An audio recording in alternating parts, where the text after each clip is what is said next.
Now, let's return to Spotlight on Vegas Business. Here again, your hosts, Mark and Nicole. I would like to welcome Jonathan Weber, a personal injury attorney. Welcome, Jonathan. Thank you, Mark. Well, today we want to talk about, law as it pertains to business. And so what kind of legalities should businesses be aware of to protect themselves? Jonathan?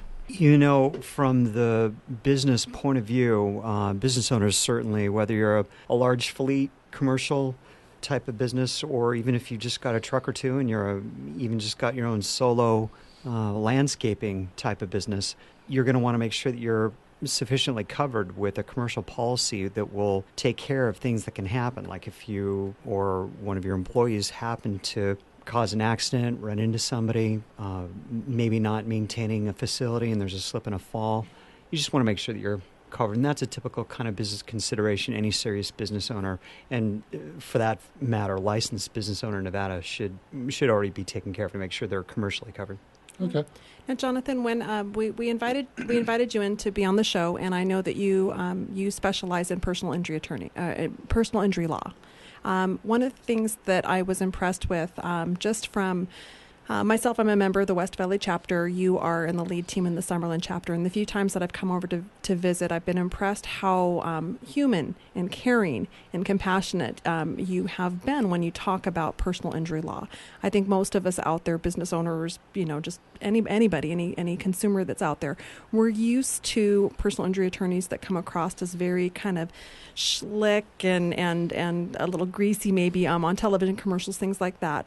And you really kind of stood out to me as someone who seemed to be in personal injury from a very compassionate, honorable standpoint. So can you tell me a little bit about your experience, what your law practice focuses on, and share a little bit of that passion with our audience? I appreciate that. Thank you. No, I feel that way about the practice, and I feel that way about people. When someone gets smacked into, they're already at sort of a disadvantage, not only because they're not really maybe sure what to do when the thing happens, but they're not really sure who all the players are, what options they may or may not have, and when to start thinking about what should I be considering. Should I take pictures? Should I call the police? Am I hurt? Do I know if I'm hurt? Should we all just swap information and go our separate way and hope for the best? Or should I even make a claim at all? Those are all things that people don't really understand, and those are things that when you're in the moment and there's the shock of just being hit, you're not really sure what you're going to do, and you're pretty vulnerable. So I can understand that, and I can really appreciate that type of emotion and that type of vulnerability. So what I really enjoy doing the most, I think, about law is being able to use what I know and the experience that I've got in the years I've practiced on defense and plaintiff's side to be able to help people understand what's happened to them and where to go from here. And I think people really sort of respond to that, and that's really why I do what I do, because I really get a lot out of seeing people get back on their feet and get back to being healthy again, which is the most important thing. It is for sure. As great as we as business representatives in the community, if you don't have your personal health, if you've been injured, if you've got a problem, or you're just thrown into a situation where yourself or one of your loved ones is in the situation that they need an attorney to protect their liabilities in that way, I think that you can get back to business if you've got someone taking care of it and you feel assured with. So I appreciated that about getting to know you and meeting you. Mm-hmm. Jonathan, do you spend a lot of time with clients that you're representing, whether it's consumer to consumer, I guess, type of car accidents, or if it's a matter of someone injured by a business's employee driving negligently or a slip and fall? Do you spend a lot of time having to Monday morning quarterback and talking to people about better coverages that they need and advise them how to protect themselves better in the future? Or where's your focus on that? Because I got to imagine with the type of practice that you're doing, it's some really intense, deep personal relationships you're building with these clients. They are, and that's the super important value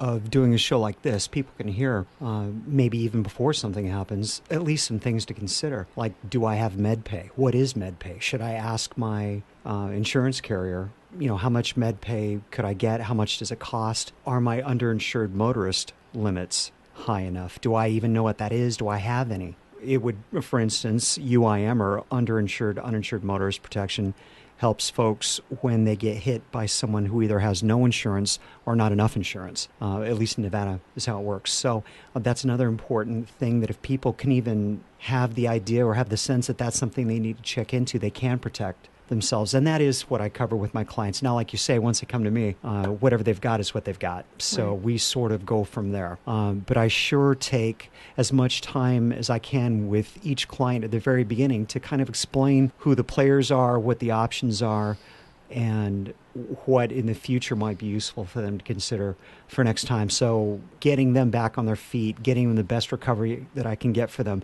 but then they also getting the best information that they can for next time is everything that I can do for them. And yes, they do. In years after I may have a client, they will call me back and say, Jonathan, I just got hit, but I did what you told me to. I checked into MedPay. I'm covered. And then, they're at least satisfied that we had that discussion before, and now they're better off than they were before. Right. So if you get a couple of calls right after this interview for people that want to maybe have you do an insurance checkup, you can give me a big thank you maybe for... Right. Exactly. You can give me a second opinion. I got you. I'm not in the legal field, so this is just rumor that I've heard through the grapevine, and you can correct me if I'm wrong.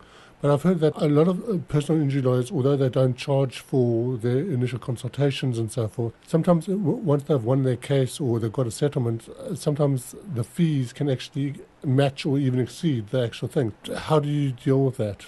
That's up to the... Assuming it's true.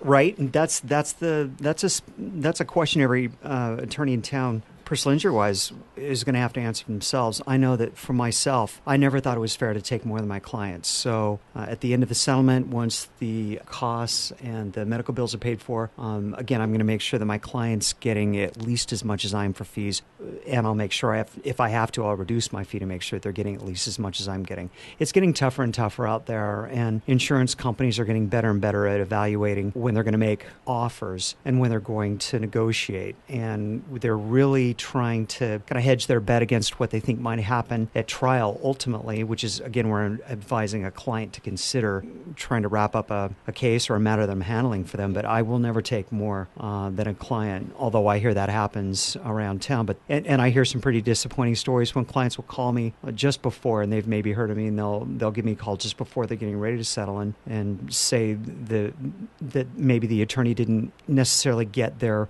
permission to consider settling, or they've been sent a letter saying how much they're going to get without it being discussed. And that's just flabbergasting to me. I can't imagine ever practicing that way. So I would never let that happen to any of my clients. Okay. Is personal injury always done on a contingent, or is there a retainer and hourly fee that's associated with that type of law? I've never heard of one that's not on a contingency. So yeah, that's pretty much standard practice in Nevada, at least.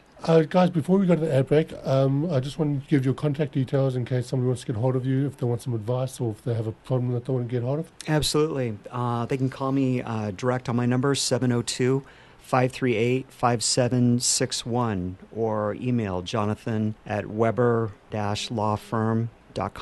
And I will pick up the phone and I will talk and we'll see what's going on, or I'll get right back if someone wants to email, or they can check me on Facebook.